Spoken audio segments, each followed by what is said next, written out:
మేము మా రాయలసీమలో శివరాత్రి ఫస్ట్ రోజు ఎలా చేసుకున్నామో ఇప్పుడు చూపిస్తాను. చూసేయండి. మీరు కూడా ఇలాగే చేసుకుంటారా లేదా కొంచెం డిఫరెంటా?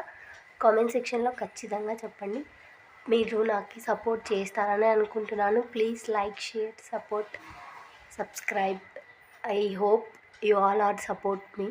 ముందుగా మనస్ఫూర్తిగా దేవుడికి దండం పెట్టేసుకొని మంచిగా పటాలు అవన్నీ కడిగేసుకుంటారండి. దీపారాజన అన్నీ నీట్గా కడుక్కొని దేవుడికి పటాలు పెట్టుకొని ఉన్న గుగ్గులు దేవుడికి నైవేద్యంగా పెట్టి, అలాగే పానకం చేసుకునే వాళ్ళు గంజిగడ్డలు కూడా పెడతారు. మేము పెట్టము గంజిగడ్డలు.